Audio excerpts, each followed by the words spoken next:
Photo आज आपण घेऊन आलेलो जॉमेट्रीचा चॅप्टर नंबर 5। आता बघा याच्यातला एक क्वेश्चन आहे, काय म्हणताय, find the distance between the point W ची तुलना किती, कोऑर्डिनेट दिला आहे 7/2 आणि इथं 4 दिलेला आहे, इथं किती दिला आहे x चे 11 आणि 4 अशा प्रकारे तुम्हाला कोऑर्डिनेट दिले आहे। याच्यातून तुम्हाला काय डिस्टन्स काढायचा आहे। जेव्हा डिस्टन्स काढायचं म्हणते तेव्हा लक्षात ठेवायचं हे जे कोऑर्डिनेट दिसतात त्याला एकाला x1 x2 y1 आणि y2 म्हणायचं। बघा हा जो दिसते हा काय x आहे, हा y, हा x आहे, हा y आहे, पण इथं दोन वेळा आहे म्हणून काय म्हणू याला x1 इज इक्वल टू काय घ्यायचं -7/2, y1 इज इक्वल टू यालाच पकडायचं 4, तिकडल्याचं बघायचं x2 इज इक्वल टू याला पकडू x2 म्हणजे किती झाला 11, y2 इज इक्वल टू तिकडल्याला पकडायचं y2 किती झाले 4। याच्यावर लावायचं देअरफॉर डिस्टन्स काढा म्हणताय म्हणून देअरफॉर अकॉर्डिंग टू कोणता डिस्टन्स फॉर्म्युला, अकॉर्डिंग टू कोणता आहे ना डिस्टन्स फॉर्म्युला। आता डिस्टन्स फॉर्म्युला माहिती झाला पाहिजे आपल्याला। डिस्टन्स फॉर्म्युला काय आहे तुम्हाला याच्यात डिस्टन्स काढायचं काय ते डिस्टन्स ऑफ कशाचं wx is equal to under root of काय फॉर्म्युला x2 मायनस x1 चा स्क्वेअर प्लस इथं काय दिसते y2 मायनस y1 चा स्क्वेअर। हा तुमच्याकडे distance formula x2 minus x1 चा square plus y2 minus y1 चा स्क्वेअर। आता बघा मग काय होणार तर x2 ज्या व्हॅल्यू तुम्ही याच्याकडे आहे त्या टाका, x2 मायनस x1 बघा x2 मायनस x1 म्हणजे काय आहे 11 मायनस किती आहे -7/2 -7/2 याला ब्रॅकेट मध्ये घेऊन घेऊ आणि या सर्व याचा काय वर्ग अधिक y2 मायनस y1, y2 किती आहे 4 मायनस y1 किती आहे 4 म्हणजे काय झालं 4 म्हणजे 4 चा वर्ग। बघा मग आता अंडर रूट मध्ये येईल तसं काय दिसतंय 11, आता या मायनसचा मायनस सोबत गुणाकार झाला या झाले प्लस 7/2 चा वर्ग प्लस आता बघा 4 मायनस 4 किती होणार 0, मग 0 चा वर्ग घेतला 0 मग झालं ते जशान तसंच। मग काय दिसते बघा या स्क्वेअर सोबत काय होणार हा स्क्वेअर रूट कॅन्सल, तर काय उरलं तुमच्याकडं 11 प्लस 7/2 एवढंच उरलेलं आहे। जर बघितलं आता इथं क्रॉस मल्टिप्लाय 2 चा गुणाकार 11 सोबत 11 दोन्ही किती होणार 22 अधिक हे वाले 7 1 7 भागीला किती 2, 22 आणि 7 किती होतात 29 भागीला 2। तर मग तुमचं डिस्टन्स ऑफ काय ना wx इज इक्वल टू किती 29 भागीला 2। अशा प्रकारे तुम्ही याला क्वेश्चन सोडवू शकता। त्या काय म्हणता येतात determine the point are collinear. आता हे जे पॉइंट कोलिनियर आहे की नाही ते आपल्याला बघायचं आहे। आता कोलिनियर आहे की नाही ते ठरवायचं असेल तर काय करू आपण याचं जे डिस्टन्स फॉर्म्युला सुद्धा याला काय करू शकतो प्रत्येकाचं डिस्टन्स काढून याला कोलिनियर आहे की नाही ठरवू शकतो, किंवा तुम्ही स्लोप ऑफ लाईनचा फॉर्म्युला लावून सुद्धा याला सॉल्व्ह करू शकतो। बघा आता तुम्हाला जो लावायचा आहे तो, पण आपण जर स्लोप ऑफ लाईनचा लावला पटकन तर बघा काय करायचं स्लोप ऑफ लाईनचा याला जर कोलिनियर दाखवायचं काय करायचं या दोघांचा पहिला स्लोप काढायचा आणि या दोघांचा स्लोप काढायचा। जर या दोघांचा स्लोप आणि या दोघांचा स्लोप जर इक्वल आला तर हे पॉइंट काय कोलिनियर आहे समजू। जर डिस्टन्स न करायचं असेल काय करायचं या दोघांचा डिस्टन्स घ्या, या दोघांचा डिस्टन्स घ्या, त्याच्यानंतर या ज्याचं आणि याचं म्हणजे AC चं डिस्टन्स घ्यायचं। जेव्हा तिघाचे डिस्टन्स सारखे तेव्हा हे 3 पॉइंट कोलिनियर आहे असं समजायला येईल। मग आता काय करू आपण कोलिनियर आहे तर यासाठी पहिल्यांदा हे 2 पॉइंट पकडू, मग काय दिसणार स्लोप ऑफ कशाचा घ्यायचा आहे AB इज इक्वल टू काय असतं आपल्याकडं y2 minus y1 divided by x2 minus x1। आता y2 मायनस y1 y2 काय आहे बघा इथं याला जर पकडलं AB ला याला काय पकडू x1 y1 हा काय झाला x2 y2। मग आता काय होणार y2 म्हणजे काय -5 मायनस y म्हणजे कोण दिसते -3 डिवाइडेड बाय x2 किती आहे 2 मायनस x1 किती आहे 1। तर याला सॉल्व्ह केलं बघा -5 जशांना तसे मायनस मायनस काय झाला प्लस आणि हा 3 डिवाइडेड बाय 2 मायनस 1 किती 1। बघा मग -5 प्लस 3 म्हणजे किती झाले -2 आणि हा 1 लिहिला नाही लिहिला तरी चालतात, म्हणजे किती आला याचा स्लोप -2 आला। त्याच्यानंतर बघा स्लोप ऑफ कशाचा आता घेऊ BC चा। आता बघा हे x1 x2 घेतले ते आता याला बघू x1 हा y1 हा झाला x2 हा झाला y2। तुम्ही इथं x1 x2 y1 y2 लिहायचं। आता बघा मग काय दिसतंय slope of BC is equal to तेच पुन्हा y2 minus y1 divided by x2 minus x1। आता y2 कोण याच्यात 7 मायनस y1 किती -5 डिवाइडेड बाय x2 किती आहे -4, x1 किती आहे 2 इज इक्वल टू बघा मायनस झाले प्लस 7 प्लस किती 5 भागीला -4 मायनसचे 2 म्हणजे किती झाले -चे 6 किती आलं मग इथं 7 आणि 5 12 भागीला -चे 6 म्हणजे उत्तर कितीला -चे 2. आता जर तुम्ही दोन्ही याचा विचार केलात बघा इथे स्लोप काय दिसते -चे 2 इथे स्लोप काय दिसते -2 मग दोन्ही याचा स्लोप काय झाला सारखा म्हणून देअरफॉर काय दिसते कोणते पॉइंट ए चे कोणते आहेत कोऑर्डिनेट 1 -3 बी चे कोणते 2 -5 आणि सी किती आहे -4 7 आर कोलिनियर अशा प्रकारे आपण याला सांगू शकतो. हे जर तुम्ही कोलिनियरचं अशा प्रकारे तुम्ही सांगता येते याला डिस्टन्स फॉर्म्युला सुद्धा कोलिनियर दाखवते. जर तुमच्या पेपर मध्ये डिस्टन्स फॉर्म्युला विचारलं तर डिस्टन्स फॉर्म्युला लावून कोलिनियर दाखवायचं. जर नाहीच म्हटलं किंवा तुम्हाला जर या तुमच्या स्लोपच्या फॉर्म्युला म्हटलं तर स्लोपचा फॉर्म्युला लावून कोलिनियर दाखवायचं. जर त्याने काहीच नाही म्हटलं सरळ सरळ कोणता पण तुम्हाला पडते त्या फॉर्म्युलाने लावून काय करायचं आहे त्याला सॉल्व्ह करायचं असतं. x if distance between the point L x आणि किती आहे 7 अँड f चे कोऑर्डिनेट्स किती आहे 1 आणि 15 इज 10. याचं जे डिस्टन्स आहे ते किती दिलंय म्हणताय डिस्टन्स कोऑर्डिनेट पॉइंटचं किती दिलंय 10 दिलंय. तुम्हाला काय करायचं आहे x ची व्हॅल्यू काढायची. मग आता x ची व्हॅल्यू काढताना पहिलं लक्षात ठेवायचं x1 is equal to y1 is equal to x2 is equal to आणि y2 इज इक्वल टू पहिल्यांदा आपल्याला काढून घ्यायचं. आता x1 बघा याला पकडू हा x ला पकडू x1 y1 कोण झाला याच्या सोबतचा 7 y2 सॉरी x2 1 आणि y2 किती आहे 15 झालं. आणि ते तुम्हाला डिस्टन्स किती दिलेला आहे 10 दिलाय. मग काय करू देअरफॉर अकॉर्डिंग टू कोणता फॉर्म्युला अकॉर्डिंग टू डिस्टन्स फॉर्म्युल्याच्या नुसार काय दिसते डिस्टन्स फॉर्म्युल्यानुसार डिस्टन्स ऑफ कशाचं lm is equal to under root of x2 x1 चा स्क्वेअर प्लस y2 y1 चा स्क्वेअर. आता बघा x1 x2 किती आहे डिस्टन्स ऑफ lm किती दिलं 10 दिलं इथे ठेवा 10 बरोबर अंडर रूट मध्ये x2 x1 x2 किती आहे 1 x1 किती आहे x 1 x चा स्क्वेअर प्लस y2 y1 किती आहे 15 मायनस y1 किती आहे 7 चा स्क्वेअर. आता जर तुम्ही याला सॉल्व्ह करतो म्हटलं काय दिसते बघा इकडे काय दिसून राहिलं 1 x चा स्क्वेअर अंडर रूट मध्ये काय दिसते 1 x चा स्क्वेअर 1 x चा स्क्वेअर प्लस 7 5 सॉरी 15 7 किती होणार 8 चा वर्ग होईल ना. आता काय करू इथं 10 इथं करू की बघा हे स्क्वेअरचं साइन काढायचं म्हणून काय करू taking the square both side दोन्ही साइडचा स्क्वेअर करून घेऊ. दोन्ही साइडचा स्क्वेअर केला काय ते 10 चा वर्ग इकडे स्क्वेअर केला काय होणार स्क्वेअरचं स्क्वेअर सोबत कॅन्सल इथं काय उरलं 1 x चा वर्ग प्लस 8 चा स्क्वेअर असं आलं. बघा आता 10 चा वर्ग किती होणार 100 इज इक्वल टू इथं काय दिसतंय 1 x चा स्क्वेअर 1 x चा स्क्वेअर प्लस 64 हे 64 ला इकडे ट्रान्सफर करा म्हणजे काय ना 100 64 इज इक्वल टू 1 x चा स्क्वेअर. आता जर तुम्ही याला चांगल्याने बघितलं बघा 100 - 64 किती 36 बरोबर 1 x चा स्क्वेअर. काय करू याचं स्क्वेअर रूट घेऊन घेऊ taking square root both side दोन्ही साइडचा स्क्वेअर रूट घेतल्यावर काय दिसते बघा 36 कितीचा स्क्वेअर आहे 6 आहे म्हणजे किती आहे 6 बरोबर 1 x. आता हा मायनसचा x ला इकडे आणा आणि हे जे प्लस चे साइड आहे तिकडे म्हणजे काय झालं x इज इक्वल टू 1 - 6 तर x इज इक्वल टू किती आलं तुमचं -5. अशा प्रकारे आपण याला सोडवू शकतो. हे असतं तुमचं x चं आन्सर. प्लस -6 बघा स्क्वेअर रूट जेव्हा घेतो आपण असं जर असेल काय केलं एक वेळा प्लस एक वेळा मायनस इथे काय येणार 1 - x.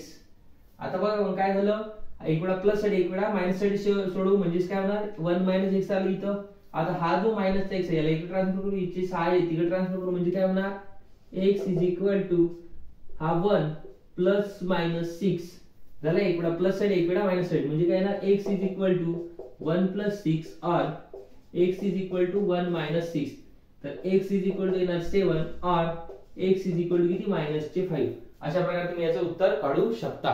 बघा पुढे आता काय म्हणतात find the ratio in which p of k7 divide the segment joining a कशाला आहे 8 आणि 9 and B of 1 2 find a K. तुम्हाला काय फाइंड करायचं के फाइंड करायचं आहे. सोबतच काय म्हणताय फाइंड द रेशो. लक्षात ठेवा पोट्यो, जेव्हा तुम्हाला रेशो म्हटलं म्हणजे तुम्हाला कोणाची आठवण यायला पाहिजे m/n ची आठवण यायला पाहिजे.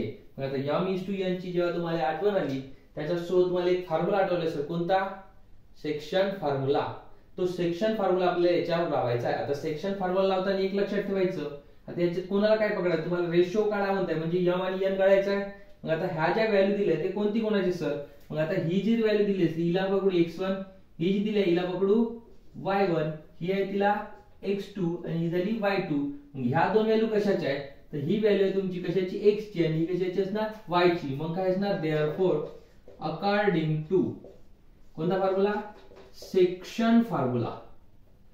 Section formula. आता सेक्शन फॉर्म्युला तर आपण लिहिला पण फॉर्म्युला आपल्याला माहित पाहिजे. आता सेक्शन फॉर्म्युला लावायचा आहे पण एक लक्षात ठेवा इथे काय दिसतं तुम्हाला x ची व्हॅल्यू किती दिली आहे k दिली आहे. म्हणजे तुम्हाला k काढायचे आणि रेशो काढायचे. जर आपण सेक्शन फॉर्म्युला जर x वर लावला असता x आला त्याच्यात काय असते x mx2 nx1 m n असा फॉर्म्युला आला असता. मग असं जर आलं असतं सॉरी m n असा जर फॉर्म्युला असतं काय झालं असतं मग आपल्याला जेव्हा सॉल्व्ह करताय तेव्हा तुम्हाला k काढायला लागते m n काढायला लागतं. मग त्याच्या इथे तुम्ही x नाही म्हणू शकत. इथं काय म्हणायचं y मग काय असणार y काय असणार my2 ny1 divided by m n. हा फॉर्म्युला लावू. y ची बघा y किती ठेवलं होतं 7 is equal to m minus 2. m आपल्याकडे माहित नाही y2 किती आहे y2 बघा तिथं 2 अधिक n ची व्हॅल्यू आपल्याकडे आहे नाही पण y1 ची व्हॅल्यू किती आहे 9 into 9 divided by m n जशानं तसं. आता बघा m n जशानं तसा या m n ला इकडे ट्रान्सफर मारू काय होणार भागाकार तिकडे गेला गुणाकार करतोय 7 गुणिला m n बरोबर 2 गुणिला m म्हणजे काय झालं 2m प्लस 9 गुणिला n म्हणजे किती झालं 9n. जर याला तुम्ही आता सॉल्व्ह करतो म्हटलं बघा 7 गुणिले m सोबत 7m 7 गुणिले n सोबत 7n बरोबर इथे काय होणार 2m प्लस 9n. याला जर आपण घेतो म्हणलं n वाल्याकडे n आणि m वाल्याकडे m तर याला इकडे ट्रान्सफर करायला काय होणार 7m minus 2m is equal to 9n. हा इकडे गेला मायनसचा 7n. बघा 7 मधून 2 गेले तर येणार 5m इज इक्वल टू 9 मधून 7 गेले तर 2n.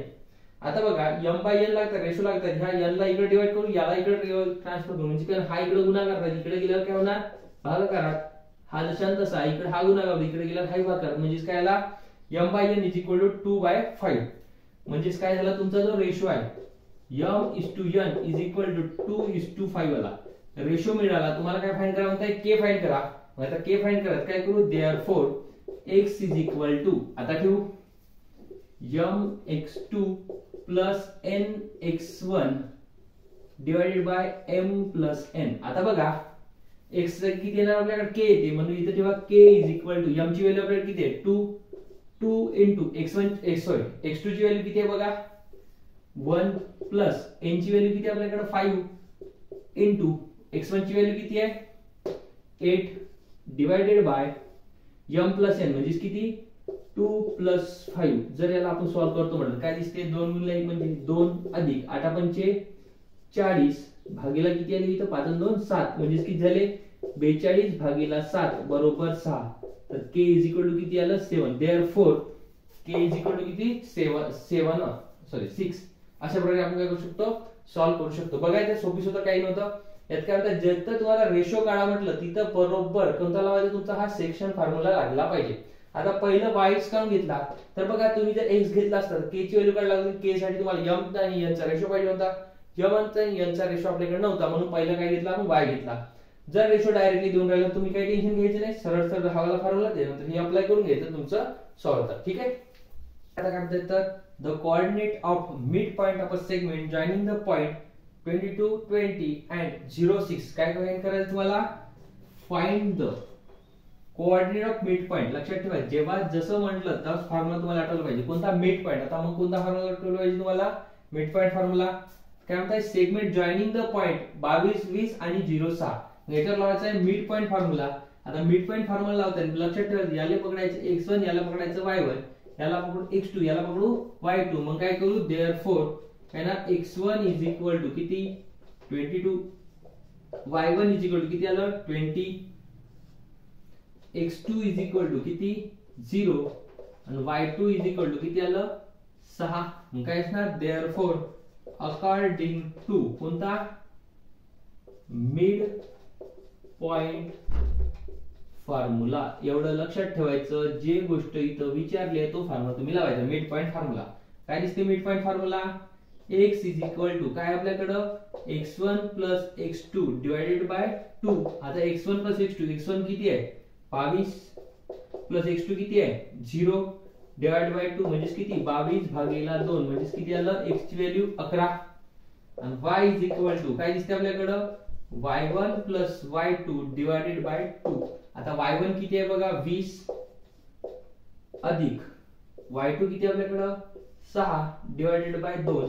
20 आणि 6 किती होते 26 भागीला 2. जर 26 भागीला 2 केलं किती 13. Therefore x y is equal to किती आलं 11 आणि 13. अशा प्रकारे आपण याला काय करू शकतो मिड पॉइंट फॉर्म्युला सॉल्व करू शकतो. काय म्हणतात तर a of h minus 6 b of 2 3 and c of minus 6k are the coordinate of a vertices of a triangle whose centroid is. याच्याकडे लक्ष द्यायचं काय म्हणतात सेंट्रॉइड. आता जसा हा सेंट्रॉइड आलं बघा सेंट्रॉइड इज काय दिसतंय g of 1 5 and find h and k. तुम्हाला h and k फाइंड करायचा आहे. आता लक्षात घ्या तुमच्या प्रश्नामध्ये जो शब्द आला कोणता आहे सेंट्रॉइड. जसा हा सेंट्रॉइड आला याच्यावर लवकरच तुमच्या डोक्यात लाईट लागला पाहिजे. सेंट्रॉइड म्हणजे कोणता मग सेंट्रॉइड फॉर्म्युला. मग आता याच्यावर कोणता फॉर्म्युला लावायचा आहे सेंट्रॉइड फॉर्म्युला लावायचा आहे. जर सेंट्रॉइड फॉर्म्युला लावायचा आहे तर आपल्याला माहित आहे सेंट्रॉइड फॉर्म्युला मध्ये काय असते x1 x2 x3 y1 y2 y3 असं असतं आपला सेंट्रॉइड फॉर्म्युला. मग आता जर असं असेल तर याचे हे वाले कोऑर्डिनेट्स आपल्याला माहित पाहिजे. मग काय करायला लागेल याच्यातले याला जे आहे पहिल्याला पकडू याला x1 याला पकडू y1 x2 y2 आणि x3 y3 म्हणजे काय होणार therefore x1 is equal to कोणाला हा h y1 is equal to हा वाला माइनस चे 6 x2 is equal to 2 y2 is equal to 3 x3 is equal to याला बघा 30 घेतलेले माइनस चे 6 आणि y3 इज इक्वल टू काय म्हणताय k. पकडलं आपण एवढं. बघा आता हे झाले x1 y1 x2 y2 x3 y3 असंच एका खाली एक लिहायचं डोमडे म्हणजे तुमचं चुकत नाही.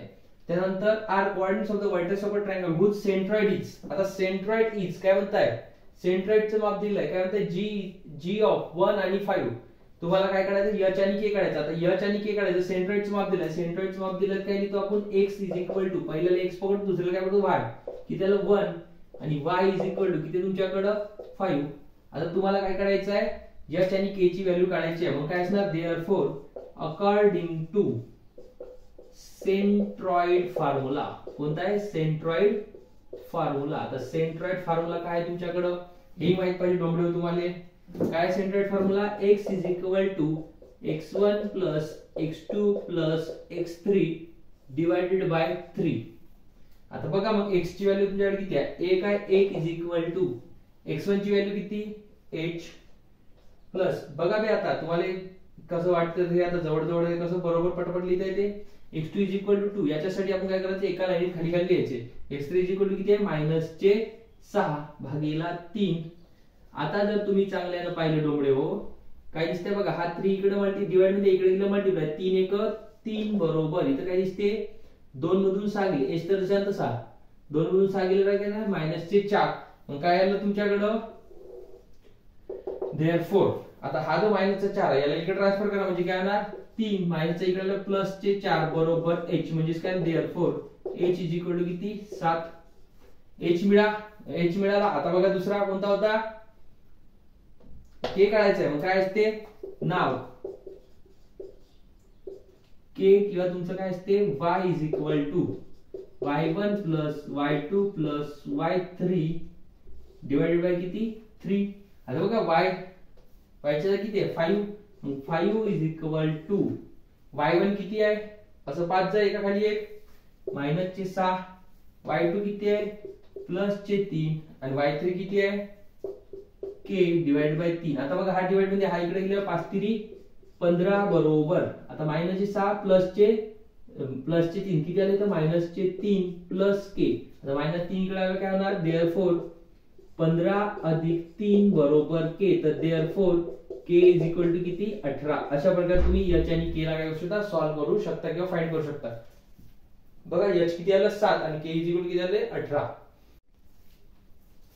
बघा आता पोरो हा क्वेश्चन सोडवायच्या आधी तुम्हाला समजला पाहिजे काय म्हणतात. बघा काय म्हणतात if a of -14 -10 b of 6 -2 is given find the coordinate of the point which divide the segment AB into 4 equal parts. तुम्हाला काय करायचं त्या पॉइंटचे कोऑर्डिनेट्स काढायचे. ज्याने काय केलाय तुमच्या सेगमेंटला कोणती सेगमेंट आहे AB नावाच्या सेगमेंटला 4 इक्वल पार्ट मध्ये डिवाइड केलेला आहे. त्या सेगमेंटचे त्या पॉइंटचे काय करायचे तुम्हाला कोऑर्डिनेट्स काढायचे. 4 इक्वल पार्ट म्हणजे काय AB चे किती तुकडे 4 1 जर आपण बघितलं 1 2 किती झाले बघा 1 2 3 हे किती गेला झाले 4 तुकडे.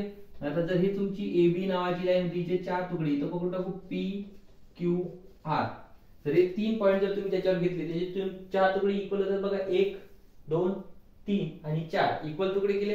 तुम्हाला हे जे पॉइंट दिसत आहेत तुमचे P Q R याचे कोऑर्डिनेट तुम्हाला फाइंड करा म्हणत आहे. A चे किती आहे -14 -10 आणि B चे किती आहे 6 -2. हे तुमचे A आणि B चे कोऑर्डिनेट दिले. तुम्हाला या P Q R चे कोऑर्डिनेट्स काढा असं ते म्हणतात. आता बघा P Q R चे कोऑर्डिनेट्स काढते. आपण जर चांगल्याने बघितलं इथे किती दिसते 1 2 3 झालं मधात आहे बरोबर. इथून जर बघितलं टोटल 5 आहे. हा जो Q आहे हा काय झाला एकदम मधात म्हणजे मिडवर आला.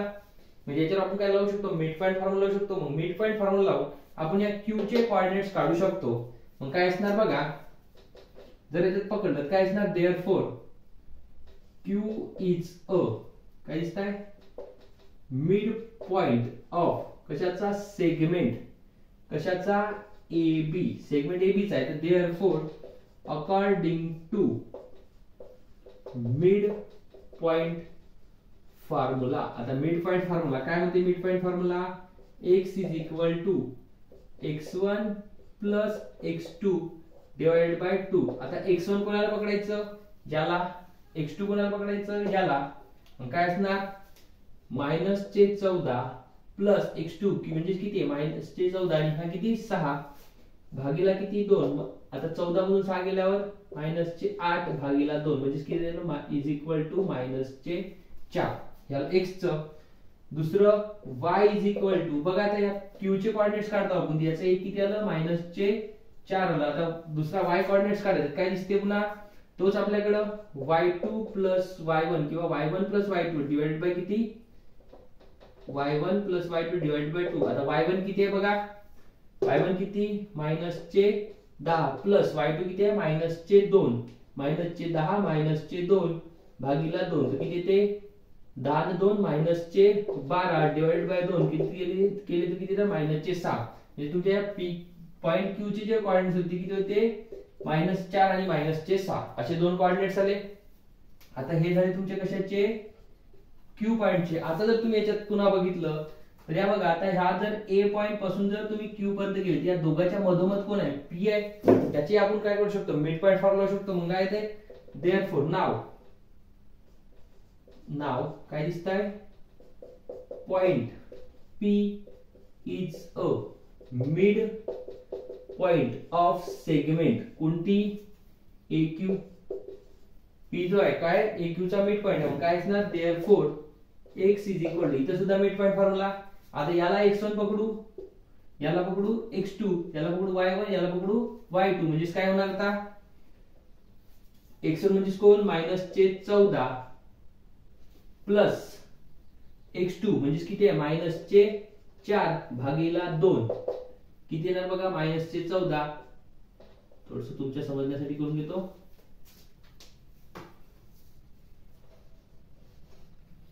-14 प्लस काय असते -4 भागीला 2 तर किती येणार -18 भागीला 2 बरोबर -9.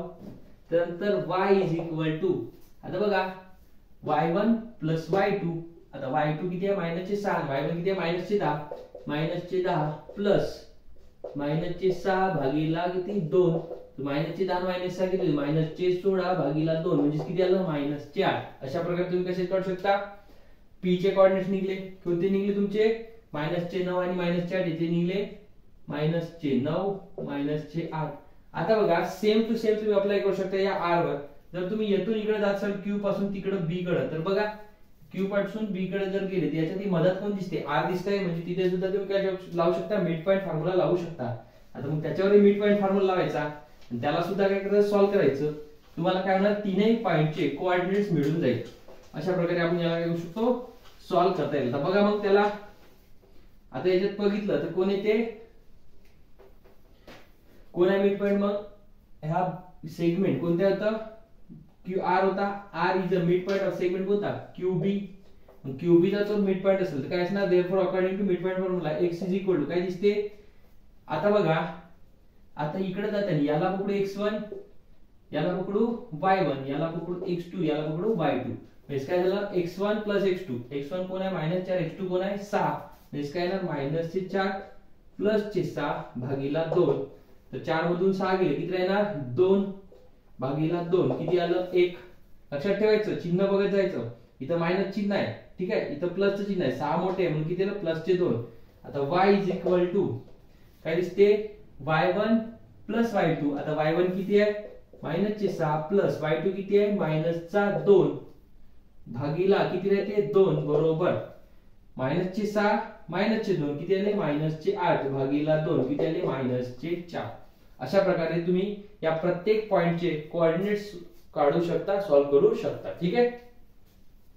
याच्यातला जर समजा तुम्हाला एक थीटाची व्हॅल्यू दिली असेल कोणती पण, ठीक आहे, theta is equal to 45 degree दिली आणि याच्यावर जर तुम्हाला स्लोप काढावा लागला काय करता येणार, आपल्याकडे फॉर्म्युला आहे कोणता, slope m is equal to काय दिसते, tan theta. m is equal to काय, tan theta. m is equal to tan थीटाचे किती 45 आणि tan 45 ची व्हॅल्यू येते आपल्याला माहित असायला पाहिजे किती 1. अशा प्रकारे तुम्ही काय करू शकता, एखादी जर थीटा दिला असेल तर तुम्हाला याची व्हॅल्यू काढता येते. किंवा जर समजा तुम्हाला एखादी दुसरं दिलेलं असेल कोणतं, थीटा बरोबर जर तुम्हाला 60 अंश दिले असेल, किती दिलाय 60 अंश. मग आता काय करायचं, तोच formula slope m is equal to काय असते, tan 60 डिग्री. आता tan 60 डिग्री किती बघा, tan थीटाच्या जागी किती राहिलं 60 डिग्री, tan 60 ची व्हॅल्यू होते √3. मग m इज इक्वल टू किती आलं, √3. मग जर त्या लाईनचा स्लोप म्हणलं किती ना √3. अशा प्रकारे आपण त्याचा स्लोप काढू शकतो.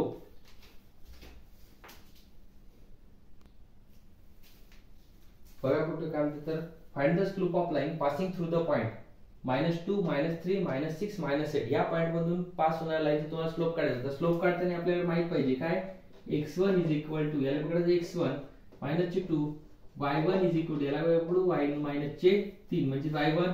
त्यानंतर x2 इज इक्वल टू हा झाला x2 किती -7, y2 इज इक्वल टू किती -4. झालं x1 x2 y1 y2. बघा आता स्लोप काढायचा. देअरफॉर स्लोप ऑफ लाईन कोणती आहे, slope of line LM is equal to काय दिसते, y2 y1 divided by x2 x1. आता y2 y1 म्हटलं काय दिसते, y2 बघा -8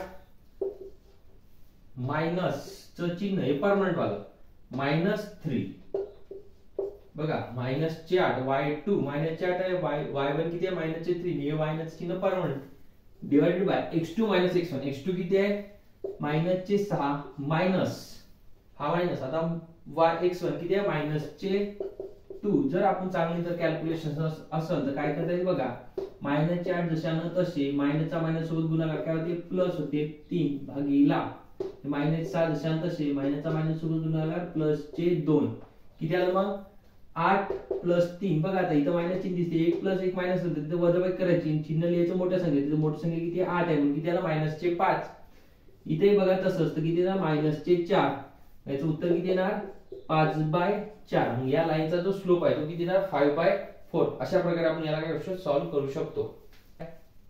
a of 6 1, b of 8 2, c चे कोऑर्डिनेट आहे 9 आणि 4 आणि d चे कोऑर्डिनेट आहे 7 आणि 3. काय म्हणतोय ते, are the vertices of a quadrilateral ABCD. हे सर्वचे सर्व काय व्हर्टाइस एका क्वाड्रिलेटरल एबीसीडी चे. जर समजा असा एक तुम्हाला क्वाड्रिलेटरल असेल एबीसीडी, याचे व्हर्टाइस होते एबीसीडी नावाचा क्वाड्रिलेटरल आहे, त्याचे हे व्हर्टाइस दिलेले आहे. शो दॅट हा जो क्वाड्रिलेटर तुम्ही बनवला एबीसीडी हा काय पॅरलोग्राम. तीन पट्टी पॅरलोग्राम सुद्धा तुम्हाला माहित पाहिजे काय असते ते. पॅरलोग्रामच्या अपोजिट साइड ज्या असतात त्या काय असतात इक्वल असतात.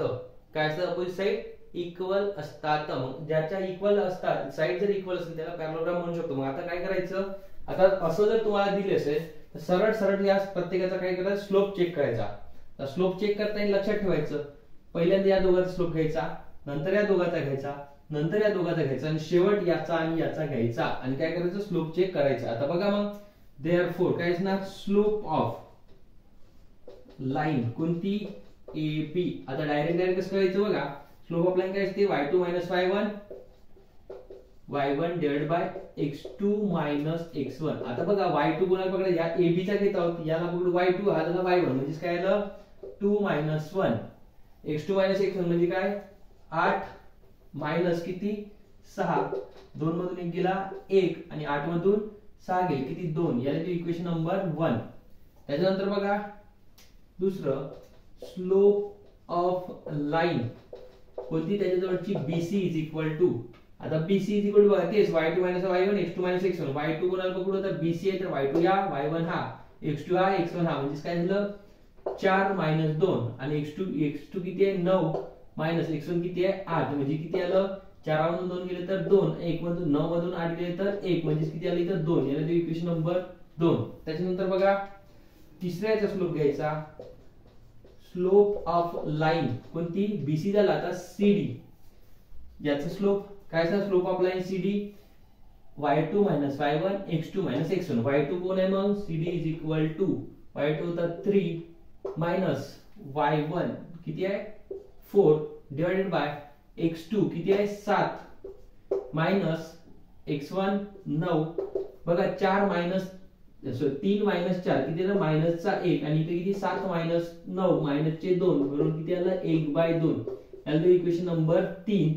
आणि पुन्हा एक चेक करायचं, पहिल्याचा ना शेवटचा, म्हणजेच काय स्लोप ऑफ लाईन कोणता होणार, DA म्हणा किंवा AD म्हणा, AD म्हणू, AD इज इक्वल टू, याच्यात बघा AD म्हणलं तर y2 - y1 x2 - x1. मग y2 कोण आहे 3 मायनस y1 कोण आहे हा 1 डिवाइड बाय y2 - y1 झालं, x2 किती आहे 7 मायनस x1 किती आहे 6. जर 3 मधून 1 गेला किती 2 आणि 7 मधून 1 गेला 7 मधून 6 गेला 1, तर किती किती गेलं 2. हे झालं इक्वेशन नंबर 4. आता जर तुम्ही चांगल्याने बघत असेल तर बघा इक्वेशन नंबर 1 इक्वेशन नंबर 3 याची व्हॅल्यू काय सारखी आहे, इक्वेशन नंबर 2 आणि इक्वेशन नंबर 4 ची व्हॅल्यू सारखी आहे. मग देअरफॉर स्लोप ऑफ लाईन कोणती AB इज इक्वल टू, तिसऱ्याला स्लोप इक्वल जाऊन काय ना स्लोप ऑफ लाईन कोणती होती CD. तर देअरफॉर काय जर दोन लाईनचा स्लोप इक्वल तर त्या लाईन काय असते एकमेकांना पॅरलल असतात, म्हणजे कोणती लाईन AB पॅरलल झाली असती कोणाला लाईन CD ला. तसंच तुमचं बघा दुसऱ्या आणि चौथ्यावरून काय दिसतंय स्लोप ऑफ लाईन कोणती होती BC इक्वल आहे कशाच्या, स्लोप ऑफ लाईन कोणाच्या AD च्या. तर त्याच्यावरून काय लिहिता येते देअरफॉर लाईन तुमची जे BC आहे ते पॅरलल असते कोणाला लाईन कोणत्याला AD ला. बघा आता हे कशावरून लिहिलं आपण फ्रॉम 1 and 3 वरून, आणि हे कशावरून लिहिलंय फ्रॉम 2 and 4 2 आणि 4 वरून हे लिहिलं आहे. याच्यावरून हे एवढं आपण सांगितलं लाईन जर पॅरलल असेल तर काय लिहिता येते, मग हा पॅरललोग्राम असं लिहिता येते. मग याच्यावरून काय लिहिता येणार therefore if the line opposite lines are parallel then it is a parallelogram. म्हणजे काय लिहिता येणार, जर आपण याला लिहितो म्हटलं याचं ऑब्झर्वेशन जर करताय तर काय लिहिता येणार therefore both pair of opposite side